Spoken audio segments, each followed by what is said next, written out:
गर्व से कहो हम हिंदू है, इस पावन धरा के बिंदु है। जहाँ प्रभु राम ने जन्म लिया उस सिंधु माता के कुंभ है। मर्यादा पुरुषोत्तम उनकी छवि सारे जग में बहुमूल्य है।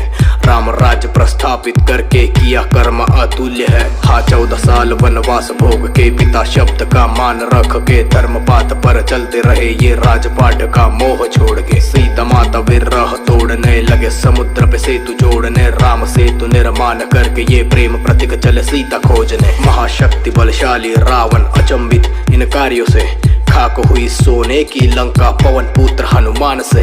तीनों लोक विजेता रावण भय उठा थर काप से। त्रिलोक में जय जयकार उठे अब जय जय प्रभु श्री राम के। जय जय श्री राम, जय जय श्री राम, जय जय श्री राम, जय जय श्री राम, जय जय श्री राम, जय जय श्री राम, जय जय श्री राम।